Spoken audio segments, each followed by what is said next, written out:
आज यहाँ पे पतंजलि के इस मंच पे मैं आप सभी का स्वागत करती हूँ।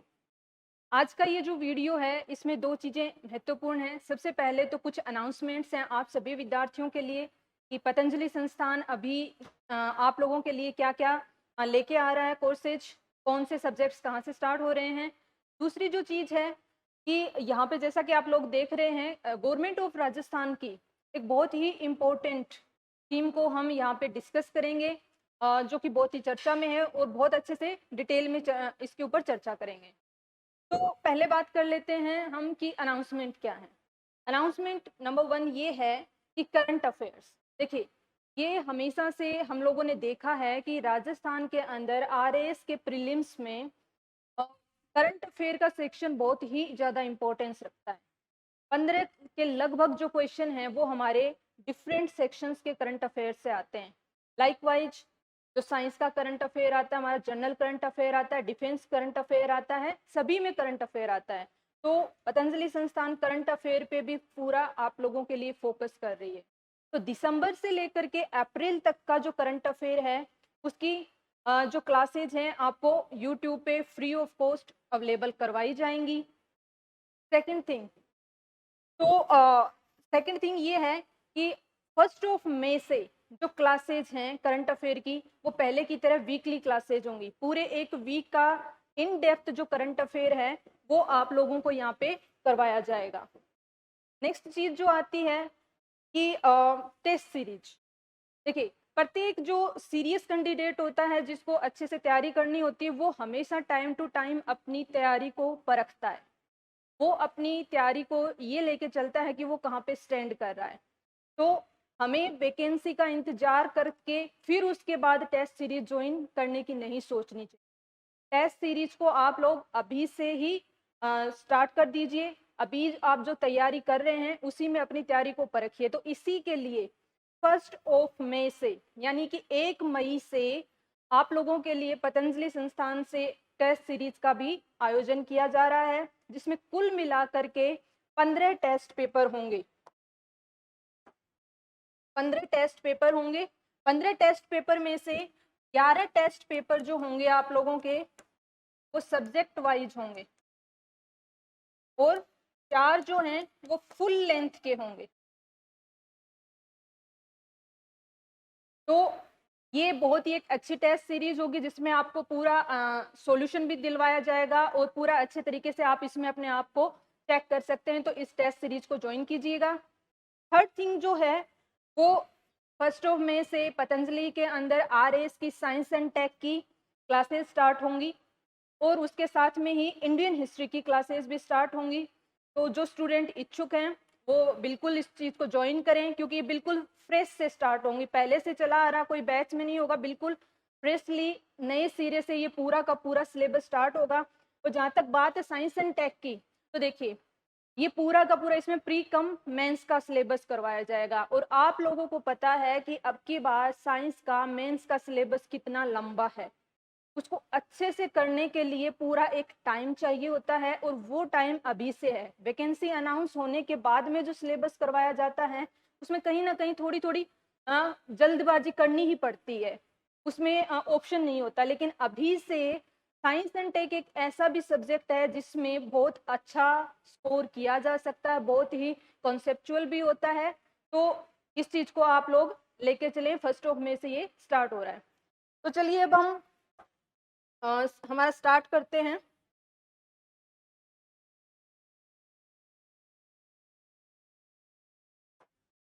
देखिए,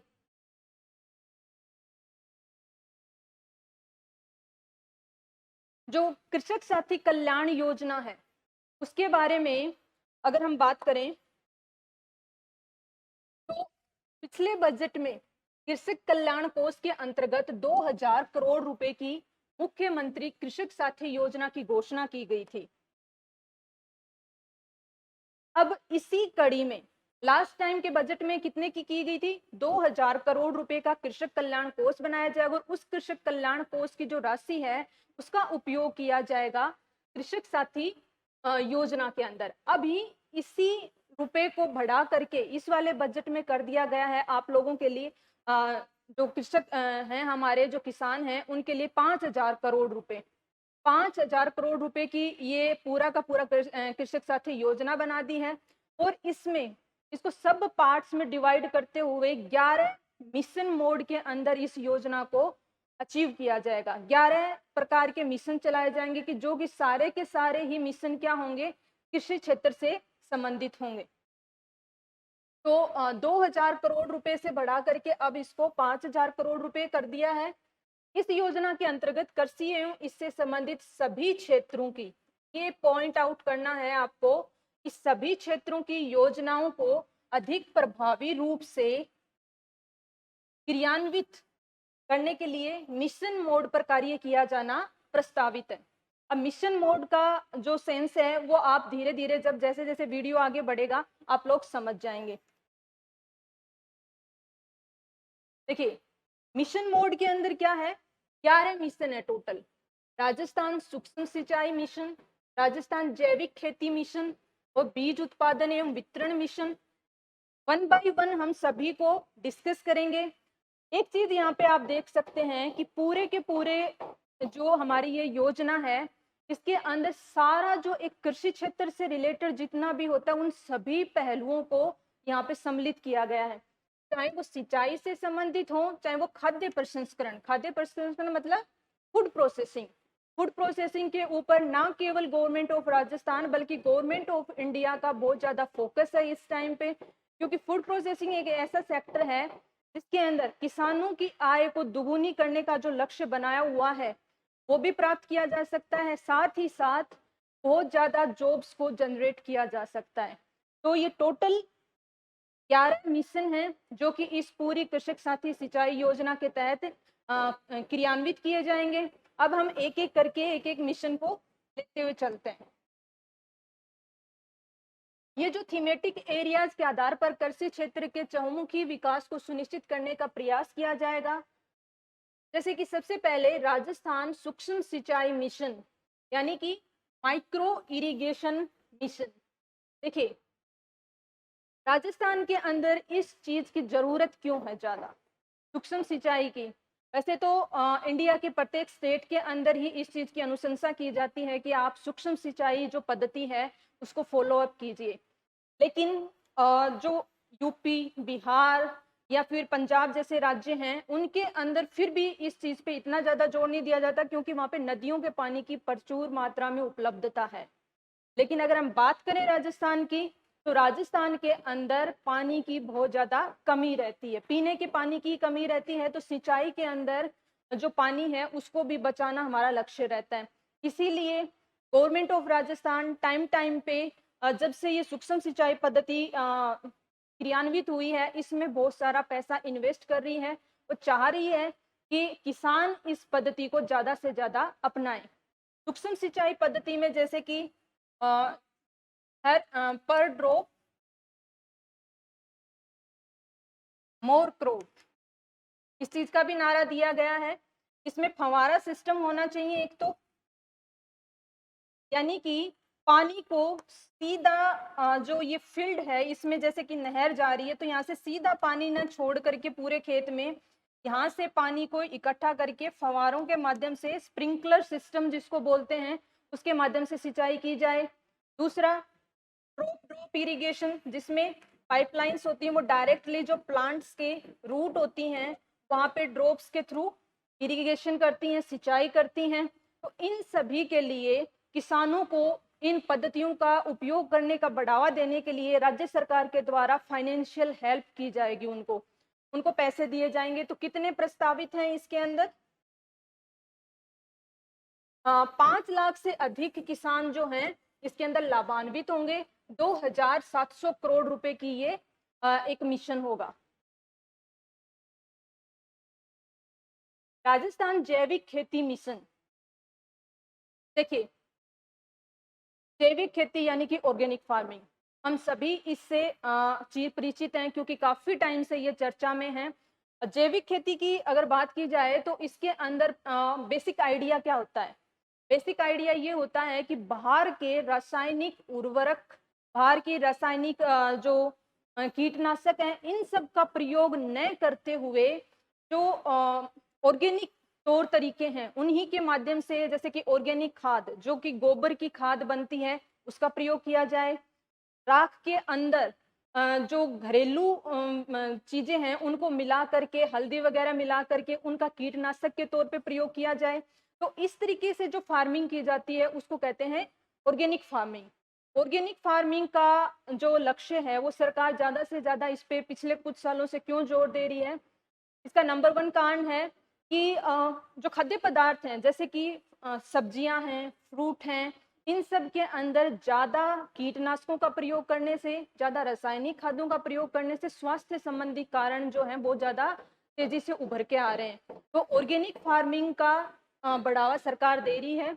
इसी को ध्यान में रखते हुए जैसे कि जीरो बजट नेचुरल फार्मिंग को 2019-20 में इंट्रोड्यूस किया गया था राजस्थान में, तो 3 वर्षों में 4 लाख किसान जो हैं इससे लाभान्वित होंगे। 600 करोड़ रुपए का प्रावधान प्रस्तावित है इसके लिए।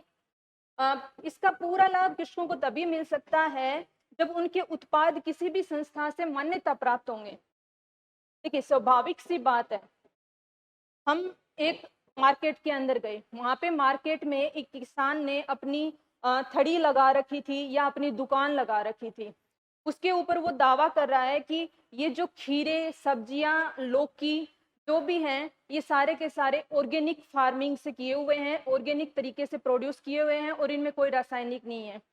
लेकिन क्या हम उस पर सहज रूप से विश्वास कर लेंगे? नहीं, हम तभी विश्वास करेंगे जब कोई ना कोई एक प्रमाणीकरण संस्था के द्वारा वो प्रमाणित किए हुए हों। तो इसीलिए कि क्योंकि थोड़े जो ऑर्गेनिक प्रोडक्ट्स होते हैं वो उतने ही कम जो उतनी जो अवधि होती है उसमें थोड़े कम प्रोड्यूस होते हैं रासायनिक उर्वरकों के प्रयोग करते हुए जो बनाए जाते हैं प्रोडक्ट्स उनकी कंपैरिजन में। तो यदि कम मात्रा में उपलब्ध हो रहे हैं दैट मीन्स तो उस किसान को कम फसल उत्पादित हो रही है, लेकिन फिर भी उतनी फसल का उसको सही तरीके से फाइनेंशियल लाभ मिले, पैसा उसको सही मिले, इसके लिए एक प्रमाणीकरण संस्था की जरूरत है। तो इसी दिशा में कदम उठाते हुए राजस्थान सरकार ने कहा है कि ऑर्गेनिक कमोडिटी बोर्ड का गठन किया जाएगा और संभाग स्तर पर प्रमाणीकरण लैब्स का स्थापना की जाएगी। यानी कि संभाग जितने भी हैं उनके अंदर एक एक क्या की जाएगी, लैब स्थापित की जाएगी। वहां पे किसान आएगा, वो अपने प्रोडक्ट को चेक करवाएगा, उस प्रोडक्ट की टेस्टिंग करके उसमें ये साबित किया जाएगा कि इसमें किसी भी प्रकार के रासायनिक जो कीटनाशक या रासायनिक उर्वरक का प्रयोग नहीं किया गया है। ऐसा करने से उसको एक टैग मिल जाएगा कि ये ऑर्गेनिक है, और उस ऑर्गेनिक टैग का प्रयोग करते हुए जब अपने प्रोडक्ट को मार्केट में बेचेगा तो उसको अपनी श्रम मेहनत के अनुरूप पैसा मिलेगा। नेक्स्ट आता है राजस्थान बीज उत्पादन एवं वितरण mission, Rajasthan seed production and distribution mission. देखिए, जितना एक सिंचाई का, खाद का, उर्वरक का, इन सब का जो रोल होता है किसी भी फार्मिंग के अंदर, उतना ही अहम रोल होता है कौन से प्रकार के बीज का प्रयोग किया जा रहा है। क्योंकि शुरुआत किसी भी फसल की होती है वो बीज के प्रस्फुटन से होती है। तो ये इंश्योर करने के लिए कि किसान को अपनी मेहनत का, उसने जो पैसा अपना श्रम इन्वेस्ट किया है उसका सही समुचित रूप से उसको लाभ मिले, तो ये भी इंश्योर करना होगा साथ साथ में कि उसने जो बीज प्रयोग में लिए हैं वो एक हाई क्वालिटी के सीड्स हैं। जितने हाई क्वालिटी के सीड्स होते हैं उतनी ही अच्छी फसल होने का बाद में फायदा मिलता है। तो इसी को ध्यान में रखते हुए बीज उत्पादन एवं वितरण मिशन, देखिए इसमें लघु एवं सीमांत कृषकों को तो क्या किया जाएगा, निःशुल्क बीज उपलब्ध करवाए जाएंगे। साथ में ही राजस्थान बीज उत्पादन एवं वितरण मिशन प्रारंभ किया गया है। इस मिशन के तहत स्वावलंबन योजना को दुगुना करके आगामी 2 वर्षों में 50,000 किसानों को लाभान्वित किया जाएगा। इस हेतु 30 करोड़ रुपए पे कर 9 लाख क्विंटल बीज का उत्पादन करवाया जाएगा। देखिए, प्रत्येक मिशन में आपको कुछ ना कुछ डेटा देखने को मिल रहा है। ये डेटा, ये एक बहुत ही इंपॉर्टेंट योजना है, तो हमें इस डेटा को थोड़ा दिमाग में रखना होगा। क्योंकि जो क्वेश्चन आ सकता है उसके अंदर स्टेटमेंट बना करके इस डेटा को रखा जा सकता है। जैसे कि कितने वर्षों के लिए है, 2 वर्षों के लिए। कितने किसानों को लाभान्वित करने की योजना है, 50,000 किसानों को लाभान्वित। टारगेट कितना है, 9 लाख क्विंटल बीज का उत्पादन करना टारगेट है। और इसमें सीमांत और लघु यानी कि मार्जिनल और स्मॉल फार्मर्स जो हैं उनको क्या दिया जाएगा, फ्री ऑफ कॉस्ट इसका वितरण किया जाएगा। तो ये जो छोटी छोटी चीजें हैं जो कि इन बिटवीन द लाइन जो फैक्ट्स होते हैं वो आपको याद करके चलने हैं। इन पे ही एक एक स्टेटमेंट बना करके क्वेश्चन को डाल दिया जाएगा। अब हम चलते हैं हमारे नेक्स्ट मिशन की ओर, राजस्थान मिलेट्स प्रोत्साहन मिशन। देखिए, मिलेट्स का मतलब मोटे अनाज, और ये राजस्थान की पहचान है। मोटे अनाज का उत्पादन राजस्थान में बहुतायत पे होता है। और अब धीरे धीरे जैसे जैसे लोगों की अपनी स्वास्थ्य के प्रति अवेयरनेस बढ़ रही है वैसे वैसे मोटे अनाज का खाने के अंदर प्रयोग बढ़ता जा रहा है। ये बिल्कुल आज के टाइम की एक सच्चाई है कि जो हेल्थ कॉन्शियस जो लोग होते जा रहे हैं, तो अब टाइम आ गया है कि जो हमारी पहचान है उसको हम क्या करें, उसका मोनेटाइजेशन करें और ज़्यादा उससे पैसा भी कमाया जाए साथ के साथ। तो इसके लिए मिलेट्स प्रोत्साहन योजना, जैसे कि मिलेट्स में क्या क्या आता है, बाजरा, ज्वार और जो छोटे दाने के जो सिंगल वाले अनाज होते हैं वो सब इसमें आ जाते हैं मिलेट्स में। तो आदि अनाजों की खेती को प्रोत्साहित करने और राज्य को मिलेट हब बनाने के लिए जो राजस्थान मिलेट्स प्रोत्साहन योजना को शुरू किया जा रहा है। तो इस योजना का ये जो मिशन है ये शुरुआती फेज में है। इसके बाद में इसके ऊपर और ज़्यादा जो भी फोकस होगा, टाइम टू टाइम हमें इंफॉर्मेशन मिलती जाएगी कि नेक्स्ट इसके अंदर क्या किया जा रहा है। राजस्थान संरक्षित खेती मिशन,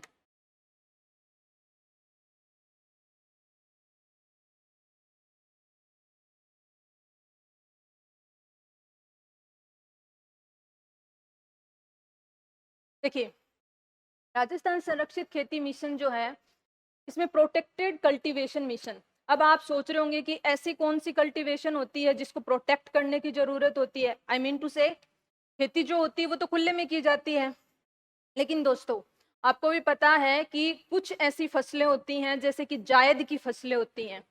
जायद की फसलों में क्या आता है, तरबूज, खरबूज, खीरा, ककड़ी, इन सब जैसी जो फसलों का उत्पादन होता है वो एक प्रोटेक्टेड एरिया में होता है। लाइकवाइज जैसे कि shade net house, greenhouse या लो टनल की स्थापना की जाएगी। तो इस वजह से क्या होगा, रबी की फसल, खरीफ की फसल, बीच में भी किसानों को फ्री न हो करके उस टाइम पे भी वो अपना कुछ ना कुछ कृषि क्षेत्र के अंदर कमा सके। इस चीज के लिए क्या करना चाहिए, उनको ज्यादा से ज्यादा जायद की फसलों का भी उत्पादन करना चाहिए। और इसी को मोटिवेट करने के लिए गवर्नमेंट ऑफ राजस्थान ने अपनी जो योजना है कृषक साथी योजना, उसके अंदर संरक्षित खेती मिशन को भी इंक्लूड किया है। इसमें गैर मौसमी फसलों के उत्पादन को प्रोत्साहन देने के लिए, गैर मौसमी का मतलब मौसमी में दो प्रकार की आ गई, आपकी रबी की फसल आ गई और खरीफ की फसल, और इनके अलावा जैसे कि जायद की फसल जो है तो उसका उत्पादन करने के लिए। अब इसका भी अगर हम डेटा की बात करें तो 2 वर्षों में 25,000 किसानों को, यानी कि इनिशियल फेज के अंदर जो 5,000 करोड़ रुपए हैं उसके अंदर कितने टाइम के लिए कितने लोगों को लाभान्वित करने की टारगेट है, 2 वर्षों में 25,000 किसानों को यहाँ पे लाभान्वित किया जाएगा। और 400 करोड़ रुपए, जो 5,000 करोड़ रुपए का पूरा टोटल बजट है उसमें से 400 करोड़ रुपए को इसमें यूटिलाइज किया जाएगा। राजस्थान उद्यानिकी विकास mission, Rajasthan horticulture development mission. देखिए राजस्थान के अंदर हॉर्टिकल्चर भी टाइम टू जैसे जैसे हम पीछे की तरफ देखें तो पहले इतना ज़्यादा डेवलप नहीं था, लेकिन लास्ट के 20 to 25 ईयर्स की अगर हम बात करें तो उद्यानिकी को यानी कि हॉर्टिकल्चर को बहुत ज़्यादा तेजी से बढ़ावा मिला है। इसकी वानगी के रूप में आज हम देख सकते हैं जो खजूर है, वेस्टर्न राजस्थान में खजूर की खेती की जा रही है। इसी प्रकार से फूलों की खेती की जाती है जयपुर और इसके आसपास के एरिया में। और कोटा संभाग में मसाले जैसे कि धनिया, जीरा, इन सब की जाती है। और भी बहुत सारी हॉर्टिकल्चर की हैं फसलें, जैसे कि झालावाड़ के संतरे हो गए, सवाई माधोपुर के किन्नू हो गए, गंगानगर के किन्नू हो गए। तो इस प्रकार से हॉर्टिकल्चर को भी हमने क्या किया है, एक जिला एक उत्पाद योजना के तहत भी मोटिवेट किया है। अब उसी दिशा में एक और कदम बढ़ाते हुए इसको भी एक मिशन मोड के अंदर इंक्लूड कर लिया है, राजस्थान का जो हॉर्टिकल्चर है इसको डेवलप करना। तो देखिए सब्जियों, इसमें क्या क्या आएगा, एक तो सब्जियां आएंगी, फूल, बीजीय मसाले और औषधीय फसलें। औषधीय फसलें जैसे कि औषधीय फसलों में आप लोग बता सकते हैं कौन सा, जैसे कि एक हो गया गवार पाठा, यानी कि जिसको एलोवेरा बोलते हैं, एलोवेरा का औषधीय प्रयोग होता है। इसबगोल का औषधीय प्रयोग होता है। इस प्रकार की जो फसलें हैं इनको भी क्या किया जाएगा, इस मिशन के अंदर इंक्लूड किया है। तो इसमें किसानों को ज्यादा से ज्यादा उद्यान स्थापित करने के लिए मोटिवेट किया जाएगा उद्यानिकी के तहत। राजस्थान फसल सुरक्षा mission, Rajasthan crop protection mission. देखिए एक किसान की पूरी जो फसल तैयार हो जाती है और फसल तैयार होने का जो प्रोसेस होता है, उस पूरे टाइम के दौरान एक चीज की जो चिंता उसको सता रही होती है वो होती है कि आवारा पशु या किसी भी अन्य कारण से उसकी फसल का नुकसान ना हो जाए। वो अपनी फसल के नुकसान को रोकने के लिए या तो मैनुअल तरीके से, यानी कि खुद परिवार के लोग या बाकी लोग वहां पे खेत में सोते हैं और उनकी रक्षा करते हैं। इसी में उनको सहायता प्रदान करने के लिए, हो सकता है किसी का बहुत बड़ा खेत हो या फिर 2-3 लोगों ने साथ मिलकर के खेती कर रखी हो, तो उसमें मैनुअल तरीके से थोड़ा ध्यान रखना मुश्किल हो जाता है। उनकी इस चीज को थोड़ा क्या करने के लिए, हेल्प करने के लिए नील गाय और अन्य आवारा पशुओं से फसलों को होने वाले नुकसान से बचाव और रोकथाम के लिए भी फसल सुरक्षा मिशन किया जा रहा है। इसमें क्या किया जाएगा, जो खेत होता है उसके चारों ओर की जो मेड़बंदी होती है, जैसे कि वायर से करना या फिर किसी अन्य माध्यम से मेड़बंदी करना ताकि आवारा पशु आ नहीं सके उसमें, उसके लिए क्या किया जाएगा, राज्य सरकार की ओर से पैसे उपलब्ध करवाए जाएंगे। राजस्थान भूमि उर्वरकता मिशन, यानी कि राजस्थान लैंड फर्टिलिटी मिशन। देखिए सब चीजें अपनी जगह पे हैं कि आप अच्छे बीज भी दे रहे हो, आप अच्छी खाद दे रहे हो, सब चीजें कर रहे हो, लेकिन वो सब चीजें कब यूटिलाइज हो सकती हैं, वो तब यूटिलाइज होंगी ना अच्छे से कि जिस जगह पे आप खेती कर रहे हो उस जगह की जमीन क्या हो, फर्टाइल हो। अगर जमीन में ही उर्वरकता की कमी होगी तो सारे प्रयास व्यर्थ चले जाते हैं।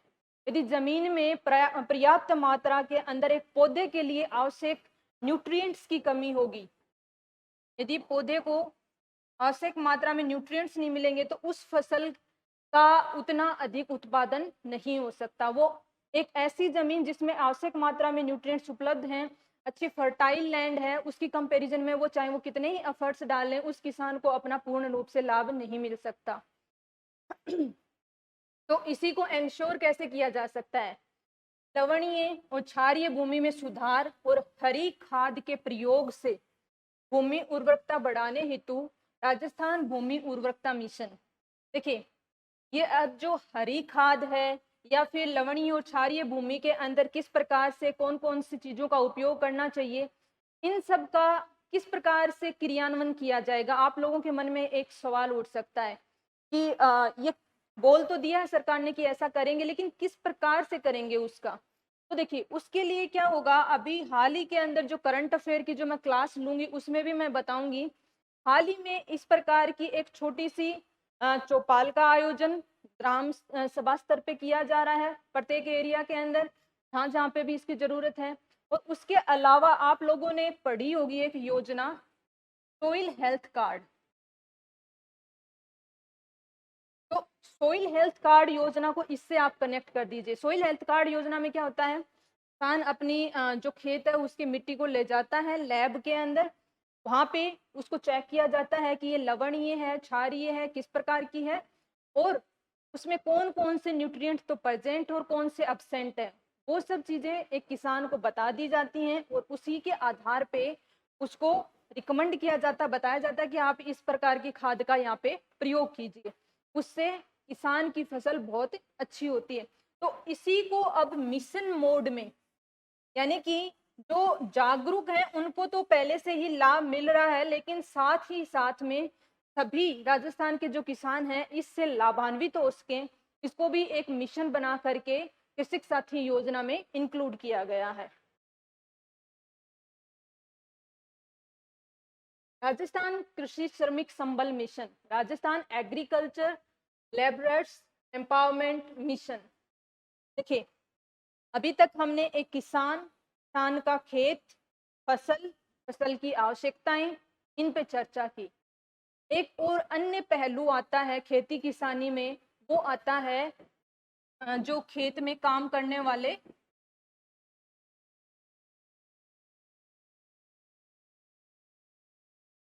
यानी कि श्रमिक, जो खेती के अंदर जो श्रमिक कार्य करते हैं उनके साथ में दो चीजों की दिक्कत होती है।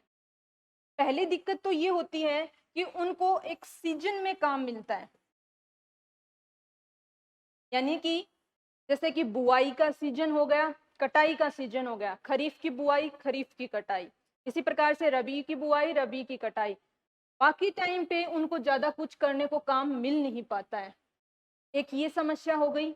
दूसरी समस्या ये हो गई कि इस वजह से वो अन्य क्षेत्र में भी एक तरीके से ज्यादा देर तक काम करने का योग्य अवसर नहीं ढूंढ पाते हैं, क्योंकि पहले से ही उनको लगता है कि जब ये सीजन आएगा तो हमें वहां पे जाना होगा, वहां पे हमारा वक्त हम लेंगे, तो बाकी अन्य जगह पे वो अपना काम करने के लिए क्या नहीं कर पाते हैं, माइग्रेट नहीं कर पाते हैं ज्यादा दूर तक, या फिर उनको इस क्षेत्र में ही काम करना है तो बहुत दूरी तक माइग्रेट भी करना पड़ जाता है। जैसे कि हम सभी विदित हैं कि पंजाब या फिर बाकी के जो ज्यादा एग्रीकल्चर तरीके से साउंड स्टेट्स हैं, वहां पे बिहार, यूपी से जो श्रमिक हैं वो आते हैं दूर दूर से, तो इनका भी हित ध्यान में रखा जाए। ये जो श्रमिक हैं, लेबरर्स हैं, इनको भी पूर्ण रूप से एक सुविधा जो इनके स्तर की है, जो इनको जरूरी है, इनकी आवश्यकताएं हैं, उनको ध्यान में रखते हुए भी राज्य सरकार ने एक लेबरर्स का एम्पावरमेंट मिशन जो है इसको भी लागू किया है, ताकि श्रमिकों की जो महती भूमिका है इसको और ज्यादा तरीके से किसान भी समझे, सरकार भी समझे, और इस दिशा के अंदर कदम उठाए जाएंगे, जैसे कि श्रमिकों के बच्चों की शिक्षा से संबंधित हो जाएंगे कदम। इस पे बाद में जो आने वाले टाइम में सरकार जो है और एम्फेसाइज तरीके से या एलोब्रेट करके इस मिशन के अंदर क्या क्या योजनाएं शामिल करेगी उसके बारे में हमें पता चल जाएगा। राजस्थान कृषि तकनीक mission, Rajasthan agriculture tech mission. देखिए, जैसे जैसे साइंस एंड टेक्नोलॉजी बाकी के एरियाज के अंदर अपनी पैठ बनाती जा रही है, बाकी के एरियाज में साइंस एंड टेक्नोलॉजी से हेल्थ सेक्टर देख लीजिए, सर्विस सेक्टर देख लीजिए, हर कहीं पे, एजुकेशन सेक्टर में भी मैं आप लोगों के से रूबरू हो पा रही हूँ, तो किसकी वजह से पॉसिबल हो रहा है, साइंस एंड टेक्नोलॉजी से। तो हमारी एक आधारभूत चीज यानी कि खेती, इसकी वजह से खाने का उत्पादन होता है, इसकी वजह से सर्वाइवल मुमकिन हो पाता है, तो उसके अंदर भी साइंस एंड टेक्नोलॉजी का कितना प्रयोग किया जाए, कितना साइंस एंड टेक्नोलॉजी को यूज करके इसको आसान बनाया जा सकता है या और ज्यादा प्रोडक्टिव बनाया जा सकता है, इस दिशा में भी हमें सोचना होगा। और इसी दिशा की ओर कार्य करता है ये वाला मिशन, कि राजस्थान में जो एग्रीकल्चर है उसके अंदर किस किस प्रकार से साइंस एंड टेक्नोलॉजी का प्रयोग किया जाए, जैसे कि मैकेनाइजेशन,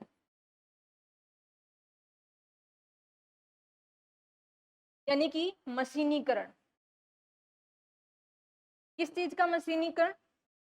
एग्रीकल्चर का, खेती का। अब स्टार्ट करते हैं बिल्कुल शुरू से।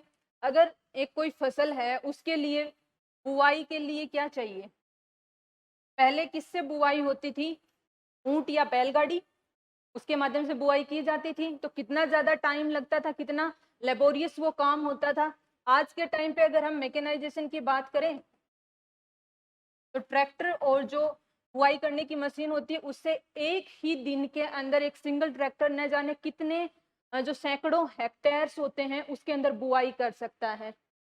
दूसरा, फिर उसके बाद में खाद का छिड़काव, इसके अंदर आज के टाइम पे आप सभी लोग देखते हैं, क्योंकि हम सभी कहीं ना कहीं गांव की उन जड़ों से कनेक्टेड रहते हैं, हमने उस चीज को देखा होता है कि जो खाद होती है उसके छिड़काव के लिए बहुत सारे टूल्स आ गए हैं। तो वहां पे मैकेनाइजेशन का प्रयोग हो गया। उसके बाद में हो गया बचाव के लिए, जैसे कि अन्य कीट से बचाव के लिए तो रासायनिक, और इवन जो नीलगाय, आवारा पशु, इन सब से बचाव के लिए भी टेक्नोलॉजी का प्रयोग किया जा रहा है। स्पीकर्स लगा देते हैं या अन्य कोई भी है, कैमरा लगाना या कुछ भी, जैसे कि हॉर्टिकल्चर वाला है वहां पे ऐसे किया जाता है, कैमराज भी लगाए जाते हैं उस चीज की निगरानी रखने के लिए। तो वहां पे भी टेक्नोलॉजी का प्रयोग हो गया। फसल की कटाई के लिए हो गया,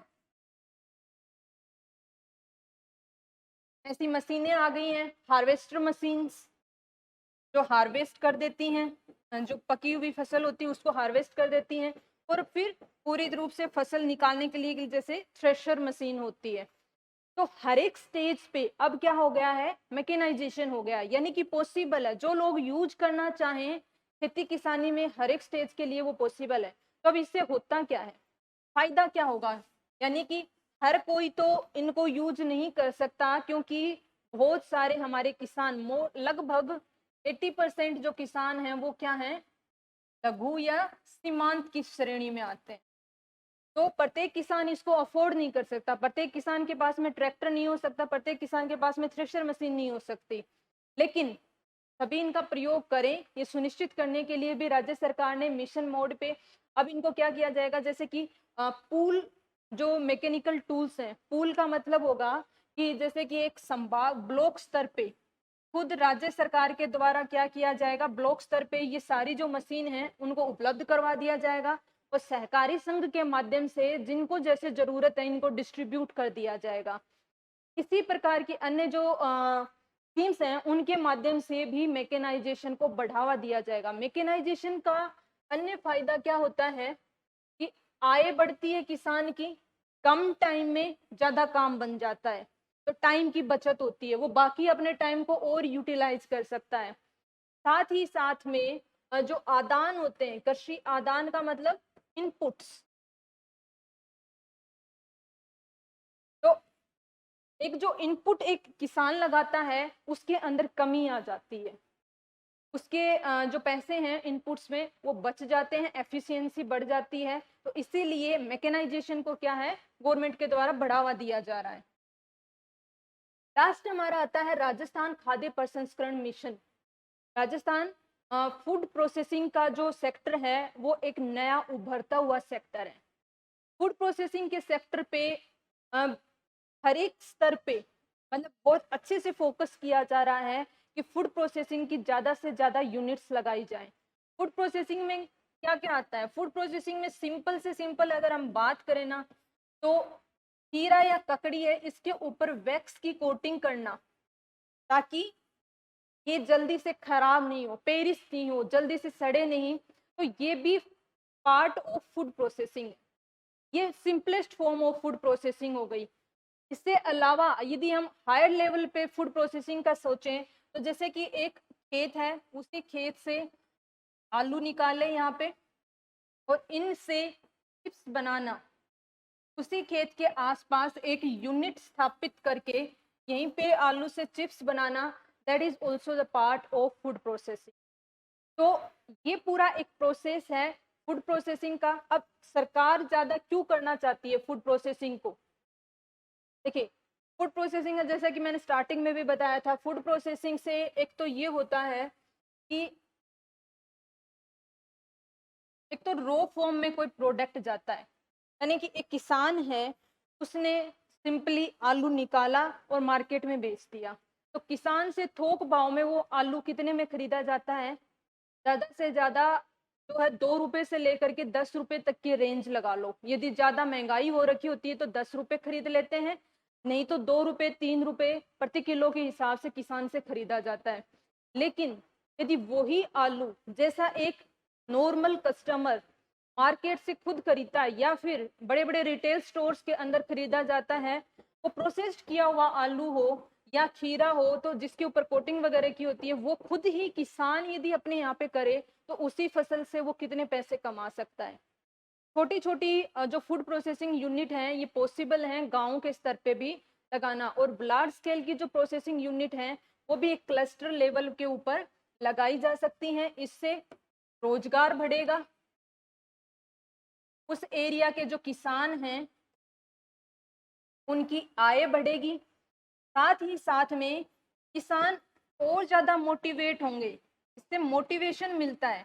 यदि आपकी पहले की मेहनत में ही और ज़्यादा आपको पैसे मिल रहे हों और ज़्यादा रिकॉग्निशन मिल रहा हो तो उस चीज़ को और अच्छा करने के लिए मोटिवेशन मिलता है, और अच्छी जो तकनीक है उनको अपनाने के लिए किसान मोटिवेट होंगे, और अल्टीमेटली जिस लक्ष्य को प्राप्त करने के लिए ये मिशन चलाए गए यानी कि किसानों की आय को दुगुना करना, वो इसके अंदर प्राप्त किया जा सकता है। तो ये हमारे टोटल 11 मिशन हुए। आई होप आप लोगों को बहुत अच्छे से ये चीज़ समझ में आई होगी। Thank you so much.